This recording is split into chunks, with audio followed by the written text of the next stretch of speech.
My parents made me sign a contract never to marry or have kids for college, while my siblings got everything free. So when I discovered their secret bank account, I did this, and I woke up to 11 missed calls from my entire family. So I, female, 26, feel like my entire family has turned against me, and I'm starting to think I might be the crazy one here. My cousin accidentally exposed that I've been cut out of some family group chat for months, and when I confronted everyone about it, they basically told me I'm too poor and pathetic to be included. Am I the idiot for blocking all of them after this? Okay, so some background. I'm the surprise baby in my family, born 8 years after my siblings. My brother is 36 and my sister is 34. I've always felt like I was just kind of there, like they already had their perfect little family unit. And then, oops, here comes me. I moved away for college and never really moved back into the family circle. I live about 45 minutes away in this crappy apartment, working paycheck to paycheck, while they all live near each other in the same town where we grew up. My mom has this whole thing about keeping family business private because we're from a small town where everyone talks. She's always deciding what's best for everyone without actually asking us what we want. And I guess I have this pattern of, assuming the worst when I feel left out. Like I go totally crazy instead of just talking it through like a normal person. So anyway, yesterday I'm texting my cousin about weekend plans, and she casually goes, "Oh, by the way, did you see what everyone said about Grandma's party in the chat?" And I'm like, "What chat?" She got really quiet and then starts panicking and sends me screenshots to explain what she meant. And guys, it was months of detailed family planning. Months. They were coordinating who's bringing what food, who's splitting the cost of decorations, discussing whether Grandma needs help with anything lately, talking about family stuff I didn't even know was happening. The chat was called Family Squad. I know. And literally everyone was in it except me. Even my grandmother was in it somehow. My aunt probably set up her phone. I'm staring at these screenshots, and I felt sick. Like here's months of them all being close and making decisions, and I'm just not there. So I called my mom immediately and asked her what the hell this group chat was that everyone's in except me. She got all defensive and told me they didn't think I'd be interested since I live so far away and I'm always so busy with work. But here's the thing. I have never missed my grandmother's birthday, ever. Not once in 26 years. I always make the drive. I always bring a gift. I always stay for the whole thing, even when I'm exhausted from work. I told her this, and she got quiet for a second. Then her voice totally changed, and she told me they also didn't want to burden me with family stress since I'm struggling with money right now, that they know things are tight for me. And that's when it hit me. They didn't exclude me because I live far away. They excluded me because they're ashamed of me being broke. Like they think I can't contribute anything meaningful, so why bother including me in the planning? I completely lost it. I told her that was the most condescending thing I'd ever heard and hung up. Then I did something that, okay, I know it was way too much, but I was so angry, I blocked all of them. Every single family member. On everything. Facebook, Instagram, text messages, phone calls. Even blocked my grandmother, who didn't even do anything wrong. I was just so mad I couldn't think straight. Within an hour, I started getting calls from random numbers. Turns out, it was my siblings calling from their friends' phones, begging me to stop being so crazy and saying it wasn't personal. My aunt called from her work phone, actually threatening to drive to my apartment to talk sense into me. But the more they called, the more I felt justified. Because if it really wasn't a big deal, why were they all freaking out so much about me blocking them? So I blocked those numbers too and turned off my phone. I turned it back on this morning and I have 11 missed calls from various family members using different phones. My phone is blowing up with voicemails that I haven't listened to yet. Part of me feels like maybe I overreacted, but another part of me is they literally had a secret family chat for months that I wasn't included in. They made decisions about our grandmother without me. They assumed I couldn't afford to help with party planning without even asking me. My cousin has been texting me from her boyfriend's phone, begging me to unblock everyone because something important is happening. But isn't there always something important happening that I'm apparently too broke or too far away to be included in? I mean, maybe I should have just talked it through instead of going totally crazy. But honestly, I'm tired of feeling like the family afterthought.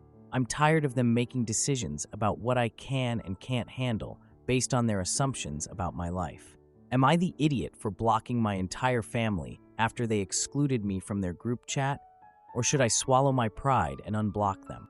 I should probably also mention, I know blocking my grandmother was probably unfair since she didn't create the group chat or decide to exclude me. I was just so angry I couldn't think clearly. She's probably confused about why I won't answer her calls, and that makes me feel terrible. But I don't know how to explain this mess to her without making it sound like I'm mad at her specifically. I know some people would say I should just unblock them and talk it out, but honestly, I'm scared that if I unblock them now, they'll just dismiss this whole thing as me being crazy again. Like they'll act like my feelings about being excluded don't matter because I overreacted by blocking them. Now, for the first update. Things got way worse since my last post, and I think I might have screwed up everything. So, you guys were right about me maybe overreacting with the blocking thing, but how was I supposed to know there was actually serious family stuff happening that I was missing out on? This is gonna be long. Sorry in advance. I was still at home this afternoon, honestly feeling pretty justified about blocking everyone. I know, when I get this call from some random number. Normally I don't pick up unknown calls, but something made me answer it, and it's this woman who says she's my grandmother's neighbor. She told me that my grandmother gave her my number as an emergency contact a few months ago, and she didn't know who else to call since she seemed so upset about not being able to reach her family. I'm like, what? Emergency contact? My grandmother has never mentioned giving anyone my number for anything. So the neighbor, let's call her Mrs. Patterson, starts explaining that my grandmother hasn't paid rent in 2 months and her landlord filed eviction papers yesterday. She's supposed to be out by Friday if she can't come up with $2,400. I got this sick feeling in my stomach. My grandmother has lived in that little apartment for 15 years. It's the only place she's felt safe since my grandfather died. I immediately tried to call my mom to figure out what the hell was going on, and then I remembered I blocked everyone. Like a complete idiot. So I had to call Mrs. Patterson back, mortifying, and beg her to explain what she knew about my grandmother's situation. That's when she tells me that my mother has been coming by monthly with rent money for my grandmother for quite a while now. She said the whole family seemed really organized about helping, and she just assumed I was part of whatever system they had going. Guys, I knew from those screenshots my cousin showed me that they'd mentioned grandma needing help, but I thought they just meant helping her set up for her party or something. I had no idea the group chat was actually about coordinating who pays what bills for my grandmother. For months. I'm sitting there realizing that while I was having a tantrum about being excluded from family discussions, my family was literally pooling their money to keep my grandmother housed, and I blocked them right when they might need to coordinate emergency funds. I've never unblocked people so fast in my life. My mom picked up on the first ring, which should have been my first clue something was seriously wrong. She immediately started yelling at me about where I'd been. Not hello, not how are you, just immediate screaming. She explained, while I'm trying to get a word in, that they've been calling me for hours because my grandmother's situation got worse yesterday and they needed to figure out emergency money fast. My aunt, who's a guidance counselor, and apparently thinks this qualifies her to manage all family crises, had this whole system worked out through the group chat where they coordinate who can cover what expenses each month. But because I blocked everyone like a child, my aunt had to drive 2 hours to my grandmother's apartment instead of just texting the group to figure out the money situation. Apparently, my siblings have been working extra shifts for months to help cover my grandmother's bills. My parents canceled their anniversary vacation, which I didn't even know they had planned, to put that money toward her expenses. And here's the part that made me feel awful. They didn't tell me because they thought I was already struggling too much with my own money problems and they didn't want to stress me out more. But my grandmother grew up during the Depression, okay? My mom explained that she literally hoards coupons and keeps extra canned goods just in case, but will give away her last dollar to help family members. She's been too ashamed to tell anyone how bad her money situation got because she feels like she should be able to handle it herself. The reason she gave Mrs. Patterson my number as an emergency contact months ago was because she was practical enough to know she might need help, but too proud to actually ask for it. My aunt used her counselor skills to slowly get information out of my grandmother about her financial situation. That's how they found out she was behind on everything. So while I was furious about being left out of party planning, my family was actually trying to save my grandmother from homelessness. I asked my mom why they didn't just tell me what was really going on, and she got all defensive and said she was trying to protect me because I'm going through enough already, which is exactly the kind of deciding what's best for everyone without asking thing that drives me crazy about her. But honestly, maybe she was right this time. I mean, look how I reacted to being left out of a group chat. How would I have handled finding out my grandmother was about to lose her apartment? My grandmother is staying with my aunt temporarily while they figure out the rent situation. When I talked to her on the phone, my aunt's phone obviously, she just kept apologizing for causing so much trouble for everyone. It really hurt to hear. I told her I was sorry for not answering her calls, and she said, "Oh honey, I figured you were just busy with work like always." She had no idea I was having a tantrum and blocking people. I'm supposed to go to my aunt's house this weekend to help figure out a long-term plan for my grandmother's living situation, and probably to get lectured about my communication patterns, because my aunt literally cannot help herself. I still think they could have handled including me better, but I definitely made everything worse by blocking everyone during an actual crisis. I guess the real question now is how to help my grandmother without everyone being extra careful around me, like I'm gonna have another meltdown. Edit 1. To those asking if I've apologized to my family, sort of. I apologized to my grandmother and my mom, but honestly, my aunt is still giving me attitude about abandoning the family during a crisis, so that conversation hasn't happened yet. Edit 2. Yes, I'm planning to contribute money to help my grandmother. I already sent my aunt $300, which is basically all I can spare right now, but it's something. My siblings have been covering way more than that monthly. Edit 3. For everyone asking about my grandmother's income, she gets Social Security, but it's not enough to cover her rent plus utilities and groceries. She's been slowly draining her savings for years and apparently hit rock bottom recently. Edit 4. No, I don't think my family was wrong for trying to protect me from stress, but I also don't think excluding me completely was the right solution either. It's complicated, and I'm still working through my feelings about it. Edit 5. To address the comments about my blocking being emotional manipulation, look, maybe it was an overreaction, but I wasn't trying to manipulate anyone. I was genuinely hurt and angry and handled it poorly. I'm not proud of it, but I'm also not going to pretend it was some planned thing. Now for the second update. You guys were right about my family situation being more complicated than I thought, but holy shit, nothing could have prepared me for what my aunt told me today. I'm still sitting here trying to process this, and I honestly don't know what to think anymore. I feel like my entire life has been a lie, and I'm questioning everything I thought I knew about my family. So my aunt showed up at my apartment around 2 p.m. today. She texted me this morning, asking if she could come by to talk instead of me driving out there this weekend, like we'd planned, which felt weird because she never comes to my place. When she got here, she looked really tired, like she hadn't been sleeping. She sat down on my couch and was quiet for a minute, then told me what she was about to say would be really hard to hear, and I needed to let her explain everything before I reacted. I'm immediately thinking she's gonna lecture me more about blocking everyone during the eviction crisis, so I'm already getting defensive. But then, she starts talking about my grandmother's money situation and how they figured out where all her savings went. She explained that when they were helping my grandmother with the eviction stuff, they realized her savings account was completely empty, not just low, totally drained. My mom had been giving her money for months thinking it was just because Social Security wasn't enough. But when they actually looked at her bank statements, my grandmother finally let my mom help with her finances, they saw these huge monthly transfers going out for years. $2,000 every month for 14 years. I'm like, okay, that's weird. Where was the money going? Maybe some kind of medical bills or something. My aunt gets this look on her face and tells me they asked my grandmother the same thing.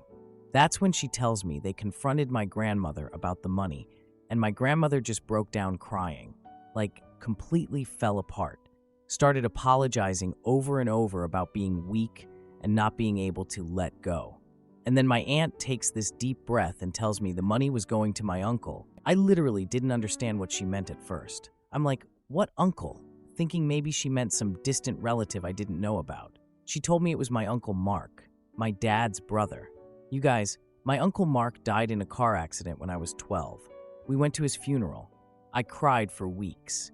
I felt guilty about it for months because the last time I saw him, we got in this stupid fight about him borrowing my birthday money, like $20 that my grandmother gave me, and I told him he was being weird and I didn't want to lend it to him. I literally looked at my aunt like she was having some kind of breakdown and told her Mark had been dead for 14 years and asked what she was talking about. That's when she said the words that I swear made my brain just stop working. She told me he wasn't dead. He faked the whole thing. I'm not even kidding. I think I just stared at her for like a full minute without saying anything, like my brain couldn't process what she was telling me. She kept talking, but I honestly missed half of it because I felt like I was going to throw up. She was explaining how my grandmother finally admitted that Mark contacted her right after his funeral and told her he had to fake his death because he owed money to some really dangerous people from gambling. He said the only way he could stay safe was if everyone thought he was dead. And then, this is the part that makes me so angry I can barely type it. He told my grandmother that if she really loved him, she would help him start over. He said he needed money to survive until he could figure out a new life. My grandmother thought she was saving his life. For 14 years, she thought she was keeping her son alive by sending him money every month. But here's the really messed up part. When my aunt and my parents confronted my grandmother about this, she told them that Mark had been calling her every few months for years, crying and threatening to kill himself if she stopped sending money. He would tell her things like how he was barely surviving, how he missed the family so much it was killing him, how if he couldn't count on his mother to help him, then he had nothing left to live for. My aunt said my grandmother was sobbing when she told them this. She kept saying she didn't know what she was supposed to do, let her son die for real this time. I asked my aunt how they knew for sure this wasn't just my grandmother getting confused or something. She's 78 and sometimes mixes things up. And my aunt showed me bank transfer records going back 14 years. Always the same amount, always the same date of the month, and phone records showing calls from some number they traced to a different state. But wait, it gets worse. My aunt explained that when I blocked everyone during the eviction crisis and my grandmother couldn't reach the family, she panicked and called Mark's number, begging for emergency money to help with rent. She was desperate and scared and probably not thinking clearly. During that conversation, my grandmother accidentally mentioned something about the family helping with her bills, even though she was about to get evicted. That's how Mark figured out the family knew about the money transfers. He immediately called my grandmother back. My aunt has the phone records, and basically threatened her. He said if the family was investigating his situation, then clearly they didn't care about his safety, and he was going to disappear completely. But first, he wanted her to transfer her remaining savings to him as a final payment for all the years of helping him. My grandmother has about $8,000 left in her savings. He wants all of it. I'm sitting here trying to process the fact that my uncle, who I mourned for 14 years, is not only alive, but has been manipulating my elderly grandmother into giving him her entire life savings while she's struggling to pay her own rent. And the worst part, I feel like this is partially my fault because I blocked everyone during a crisis, which led to my grandmother making that panicked phone call that tipped him off. My aunt kept trying to reassure me that this isn't my fault, but honestly, how is it not? If I hadn't thrown a tantrum about being excluded from a group chat, maybe my grandmother wouldn't have been in a position where she felt like she had no choice but to call him for help. She also explained why they didn't tell me about any of this. They knew Mark and I had been close before his death. We used to play video games together, and he would sneak me candy that my parents said I couldn't have. And they were worried I would either refuse to believe them or have some kind of emotional breakdown that would make the situation worse. And honestly, they were probably right. I mean, look how I reacted to being left out of a group chat. How would I have handled finding out my dead uncle was alive and scamming my grandmother? But I'm also really angry because I spent 14 years feeling guilty about that stupid fight we had before he died. I used to have nightmares about it. I thought the last thing I ever said to my uncle was me being mean to him about $20. Now I find out he was probably already planning to fake his death and needed the money for whatever scheme he was running. My aunt is trying to figure out how to handle this without making everything worse. She said they can't just cut off contact completely because Mark knows where my grandmother lives and has been manipulating her emotions for years. But they also can't keep letting him drain her savings. She asked if I wanted to help them figure out next steps, but honestly, I don't even know how to begin processing this, let alone help solve it. I keep thinking about his funeral. I remember my dad crying, which almost never happened. I remember my grandmother being so upset she couldn't even speak at the service. My whole family was destroyed, and he was probably, living in some other state laughing about how he fooled everyone. I don't know what I'm supposed to do with this information. Part of me wants to call that number my aunt showed me and scream at him about what he's done to our family. Part of me wants to pretend I never found out because this is too much to deal with on top of everything else. But mostly, I just feel sick thinking about my grandmother spending 14 years worrying about a son who was never actually in danger, giving up her own financial security to save someone who was just using her love against her. I guess now I understand why my family was being so secretive. This isn't just about helping with bills or party planning. This is about one family member systematically manipulating and stealing from another family member for over a decade. And somehow my stupid blocking tantrum made everything worse because now he knows we're onto him. Edit. 1. To those asking why they didn't go to police years ago, my aunt said they only found out about this a few weeks ago when grandmother's savings hit zero, and they're still trying to figure out what laws he actually broke, since technically my grandmother was sending the money willingly. 2. For everyone suggesting they call his bluff about disappearing, my aunt explained they're worried he might actually hurt himself or show up at my grandmother's apartment, and she's already traumatized enough without that risk. 3. Yes, I realize my blocking everyone made the situation worse. You don't need to keep pointing that out in the comments. I already feel terrible about it. 4. To address people asking about the gambling debts. My aunt thinks those were probably real 15 years ago, but have no idea what his actual situation is now. He could be living completely normally somewhere else, for all they know.